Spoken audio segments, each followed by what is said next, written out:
हर हर महादेव। स्वागत है आप सबका हमारे भक्तिपूर्ण चैनल पर। हम श्री शिव पुराण का अध्ययन कर रहे हैं और इस दिशा में रुद्र संगीता के सृष्टि खंड में 5 अध्याय हमने पढ़ लिए हैं। 5वें अध्याय में हमने देखा कि नारद जी सभी शिव तीर्थों का दर्शन कर लोक पितामह ब्रह्मा की शरण में जाते हैं और ब्रह्मा जी से अनुरोध करते हैं कि आप मुझे महादेव के सृष्टि संबंधी वृतांत का वर्णन कीजिए। मैंने बहुत बार महादेव के प्रसंग सुने हैं, कथा सुनी है, लेकिन अभी तक मुझे तृप्ति नहीं हुई। इसलिए वो लोक पितामह ब्रह्मा से अनुरोध करते हैं कि कृपया आप मुझे महादेव के आविर्भाव, शिव और शिवा के विवाह प्रसंग आदि का वर्णन कीजिए। आगे की कथा आज के अध्याय 6 में। यदि आप चैनल पर नए हैं तो कृपया चैनल को लाइक, शेयर और सब्सक्राइब कर लें। बेल आइकन जरूर से प्रेस कर लें ताकि आने वाली वीडियो का नोटिफिकेशन आप तक पहुंच सके और आप समय से भक्ति लाभ ले सके। प्रतिदिन शिव पुराण के एक अध्याय की कथा हम सुनते हैं। तो चलिए आज के अध्याय की कथा सुनना आरंभ करते हैं। बोले शंकर भगवान की जय। आज का अध्याय जो कि 6वां अध्याय है, महाप्रलय काल में केवल सद्ब्रह्म की सत्ता का प्रतिपादन, उस निर्गुण निराकार ब्रह्म से ईश्वर मूर्ति अर्थात सदाशिव का प्राकट्य, सदाशिव द्वारा स्वरूप भूता शक्ति अंबिका का प्रकटीकरण, उन दोनों के द्वारा उत्तम क्षेत्र अर्थात काशी या आनंदवन का प्रादुर्भाव और शिव के वामांग से परम पुरुष अर्थात विष्णु का आविर्भाव और उनके सकाश से प्राकृत तत्वों की क्रमशः उत्पत्ति का वर्णन। तो आज के अध्याय में हम महादेव, महादेवी, काशी, आनंदवन और भगवान श्री विष्णु के आविर्भाव की कथा सुनेंगे। ब्रह्मा जी ने कहा, हे ब्रह्मन देव शिरोमणे, तुम सदा समस्त जगत के उपकार में ही लगे रहते हो। तुमने लोगों के हित की कामना से बहुत उत्तम बात पूछी है। ब्रह्मा जी अपने पुत्र नारद से कहते हैं कि तुमने लोगों का हित करने की इच्छा से बहुत ही उत्तम बात पूछी है और जिसके सुनने से संपूर्ण लोगों के समस्त पापों का क्षय हो जाता है, उस अनामय शिव तत्व का मैं तुमसे वर्णन करता हूँ। शिव तत्व का स्वरूप बड़ा ही उत्कृष्ट और अद्भुत है। जिस समय समस्त चराचर जगत नष्ट हो गया था, सर्वत्र केवल अंधकार ही अंधकार था। न सूर्य दिखाई देते थे, न चंद्रमा, अन्यान्य ग्रहों और नक्षत्रों का भी पता नहीं था। न दिन होता था न रात। अग्नि, पृथ्वी, वायु और जल की भी सत्ता नहीं थी। प्रधान तत्व अव्याकृत प्रकृति से रहित सूना आकाश मात्र शेष था। दूसरे किसी तेज की उपलब्धि नहीं होती थी, अर्थात केवल मात्र आकाश ही विद्यमान था। अदृष्ट आदि का भी अस्तित्व नहीं था। शब्द और स्पर्श भी साथ छोड़ चुके थे। गंध और रूप की भी अभिव्यक्ति नहीं होती थी। रस का भी अभाव हो गया था। दिशाओं का भी भान नहीं होता था। इस प्रकार सब और निरंतर सूची भेद्य घोर अंधकार फैला हुआ था। उस समय तत्सद ब्रह्म, इस श्रुति जो सत सुना जाता है, एकमात्र वही शेष था। जब यह वह ऐसा जो इत्यादि रूप से निर्दिष्ट होने वाला भावाभावात्मक जगत नहीं था, उस समय एकमात्र सत ही शेष था और जिसे योगी जन अपने हृदयाकाश के भीतर निरंतर देखते हैं। ये सत तत्व मन का विषय नहीं है और वाणी की भी वहां तक कभी पहुंच नहीं होती। वह नाम तथा रूप रंग से भी शून्य है। न स्थूल है, न कृश, न ह्रस्व है, न दीर्घ, न लघु है, न गुरु। उसमें न कभी वृद्धि होती है न ह्रास। श्रुति भी उसके विषय में चकित भाव से है इतना ही कहती है, अर्थात उसकी सत्ता मात्र का ही निरूपण कर पाती है। उसका कोई विशेष विवरण देने में असमर्थ हो जाती है। वह सत्य ज्ञान स्वरूप, अनंत परम आनंदमय परम ज्योति स्वरूप, अप्रमेय, आधार रहित, निर्विकार, निराकार, निर्गुण, योगी गम्य, सर्वव्यापी, सबका एकमात्र कारण, निर्विकल्प, निरारंभ, माया शून्य, उपद्रव रहित, अद्वितीय, अनादि, अनंत, संकोच विकास से शून्य तथा चिन्मय है। जिस पर ब्रह्म के विषय में ज्ञान और अज्ञान से पूर्ण उक्तियों द्वारा इस प्रकार विकल्प किए जाते हैं, उसने कुछ काल के बाद सृष्टि का समय आने पर द्वितीय की इच्छा प्रकट की। उसके भीतर एक से अनेक होने का संकल्प उदित हुआ। तब उस निराकार परमात्मा ने अपनी लीला शक्ति से अपने लिए मूर्ति अर्थात आकार की कल्पना की, और वह मूर्ति संपूर्ण ऐश्वर्य गुणों से संपन्न, सर्व ज्ञानमयी, शुभ स्वरूपा, सर्वव्यापिनी, सर्वरूपा, सर्वदर्शिनी, सर्वकारिणी, सबकी एकमात्र वंदनीया, सर्वाद्या, सब कुछ देने वाली संपूर्ण संस्कृतियों का केंद्र थी। उस शुद्ध रूपिणी ईश्वर मूर्ति की कल्पना करके वह अद्वितीय, अनादि, अनंत, सर्व प्रकाशक, चिन्मय, सर्वव्यापी और अविनाशी पर ब्रह्म अंतर्हित हो गया। जो मूर्ति रहित पर ब्रह्म है, उसकी मूर्ति चिन्मय आकार भगवान सदाशिव है। अर्वाचीन और प्राचीन विद्वान उन्हीं को ईश्वर कहते हैं, और उस समय एकाकी रहकर स्वेच्छानुसार विहार करने वाले उन सदाशिव ने अपने विग्रह से स्वयं ही एक स्वरूप भूता शक्ति की सृष्टि की, जो उनके अपने श्रीअंग से कभी अलग होने वाली नहीं थी। उस पराशक्ति को प्रधान, प्रकृति, गुणवती, माया, बुद्धि तत्व की जननी तथा विकार रहित बताया गया है। अर्थात वह शक्ति महादेव के ही अंग से प्रकट हुई है। वह शक्ति अंबिका कही गई है। उसी को प्रकृति, सर्वेश्वरी, त्रिदेव जननी, नित्या और मूल कारण भी कहते हैं। सदाशिव द्वारा प्रकट की गई उस शक्ति के 8 भुजाएं हैं। उस शुभ लक्षणा देवी के मुख की शोभा विचित्र है। वह अकेली ही अपने मुखमंडल में सदा 1 सहस्र चंद्रमाओं की कांति धारण करती है।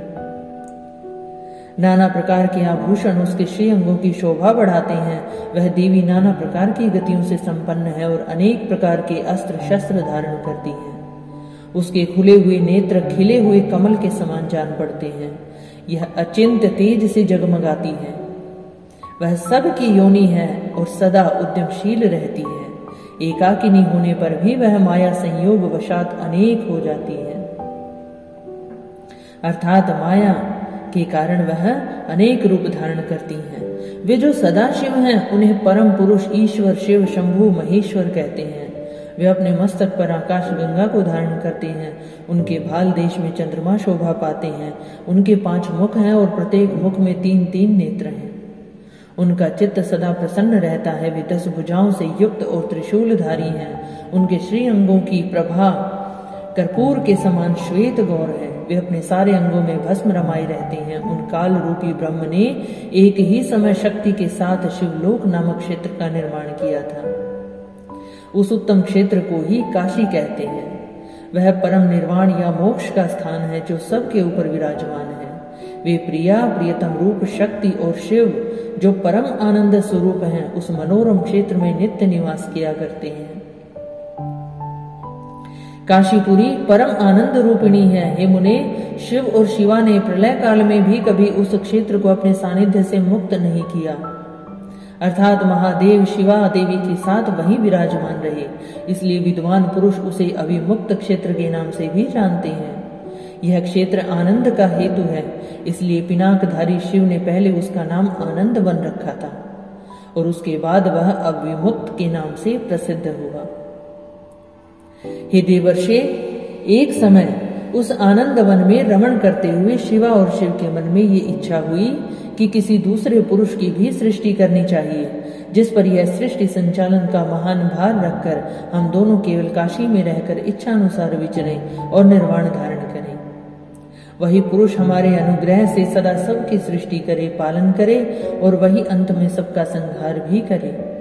यह चित्त एक समुद्र के समान है। इसमें चिंता की उताल तरंगे उठ उठकर इसे चंचल बनाए रहती हैं। इसमें सत्व गुण रूपी रत्न, तमोगुण रूपी ग्राह और रजोगुण रूपी मूंगे भरे हुए हैं। इस विशाल चित्त समुद्र को संकुचित करके हम दोनों उस पुरुष के प्रसाद से आनंद कानन अर्थात काशी में सुखपूर्वक निवास करें। ऐसी इच्छा महादेवी ने प्रकट की। यह आनंद वन वो स्थान है जहां हमारी मनोवृत्ति सब ओर से सिमट कर इसी में लगी हुई है तथा जिसके बाहर का जगत चिंता से आतुर प्रतीत होता है। ऐसा निश्चय करके शक्ति सहित सर्वव्यापी परमेश्वर शिव ने अपने वाम भाग के 10वें अंग पर अमृत मल दिया। फिर तो वहां से एक पुरुष प्रकट हुआ जो तीनों लोकों में सबसे अधिक सुंदर था। वह शांत था, उसमें सत्व गुण की अधिकता थी तथा वह गंभीरता का अथाह सागर था। आगे ब्रह्मा जी कहते हैं, हे मुने, क्षमा नामक गुण से युक्त उस पुरुष के लिए ढूंढने पर भी कोई उपमा नहीं मिलती थी। उसकी कांति इंद्रनील मणि के समान श्याम थी, उसके अंग अंग से दिव्य शोभा छिटक रही थी और नेत्र प्रफुल्ल कमल के समान शोभा पा रहे थे। श्री अंगों पर सुवर्ण की सी कांति वाले दो सुंदर रेशमी पीतांबर शोभा दे रहे थे। किसी से भी पराजित न होने वाला वह वीर पुरुष अपने प्रचंड भुजदंडों से सुशोभित हो रहा था। तदनंतर उस पुरुष ने परमेश्वर शिव को प्रणाम करके कहा, हे स्वामिन, मेरे नाम निश्चित कीजिए और काम बताइए। उस पुरुष की यह बात सुनकर महेश्वर भगवान शंकर हंसते हुए मेघ के समान गंभीर वाणी से बोले। शिव ने कहा, हे वत्स, व्यापक होने के कारण तुम्हारा नाम विष्णु विख्यात हुआ। इसके सिवा और भी बहुत से नाम होंगे जो भक्तों को सुख देने वाले होंगे। तुम सुस्थिर उत्तम तप करो, क्योंकि वही समस्त कार्यों का साधन है। ऐसा कहकर भगवान शिव ने श्वास मार्ग से श्री विष्णु को वेदों का ज्ञान प्रदान किया। तदनंतर अपनी महिमा से कभी न रहने वाले श्री हरि भगवान शिव को प्रणाम करके बड़ी भारी तपस्या करने लगे और शक्ति सहित परमेश्वर शिव भी पार्षद गणों के साथ वहां से अदृश्य हो गए। भगवान विष्णु ने सुदीर्घ काल तक बड़ी कठोर तपस्या की। तपस्या के परिश्रम से युक्त भगवान विष्णु के अंगों से नाना प्रकार की जलधाराएं निकलने लगी और ये सब भगवान शिव की माया से ही संभव हुआ। हे महामुने, उस जल से सारा सोना आकाश व्याप्त हो गया। वह ब्रह्म रूप जल अपने स्पर्श मात्र से सब पापों का नाश करने वाला सिद्ध हुआ। उस समय थके हुए परम पुरुष विष्णु ने स्वयं उस जल में शयन किया और वे दीर्घ काल तक बड़ी प्रसन्नता के साथ उसमें रहे। नार अर्थात जल में शयन करने के कारण ही उनका नाम नारायण, यह श्रुति सम्मत नाम प्रसिद्ध हुआ। उस समय उन परम पुरुष नारायण के सिवा दूसरी कोई प्राकृत वस्तु नहीं थी। उसके बाद ही उन महात्मा नारायण देव से यथा समय सभी तत्व प्रकट हुए। हे महामते विद्वान, मैं उन तत्वों की उत्पत्ति का प्रकार बता रहा हूँ, सुनो।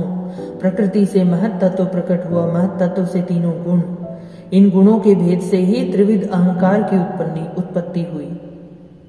अहंकार से 5 तन्मात्राएं हुई और उन तन्मात्राओं से 5 भूत प्रकट हुए। उसी समय ज्ञानेंद्रियों और कर्मेंद्रियों का भी प्रादुर्भाव हुआ। और मुनिश्रेष्ठ, इस प्रकार मैंने तुम्हें तत्वों की संख्या बताई है। इनमें से पुरुष को छोड़कर शेष सारे तत्व प्रकृति से प्रकट हुए हैं, इसलिए सब के सब जड़ हैं। तत्वों की संख्या 24 है और उस समय एकाकार हुए 24 तत्वों को ग्रहण करके वे परम पुरुष नारायण भगवान शिव की इच्छा से ब्रह्म रूप जल में सो गए। बोले शंकर भगवान की जय, श्री विष्णु भगवान की जय। रुद्र संगीता के सृष्टि खंड में 6वां अध्याय यहाँ समाप्त होता है।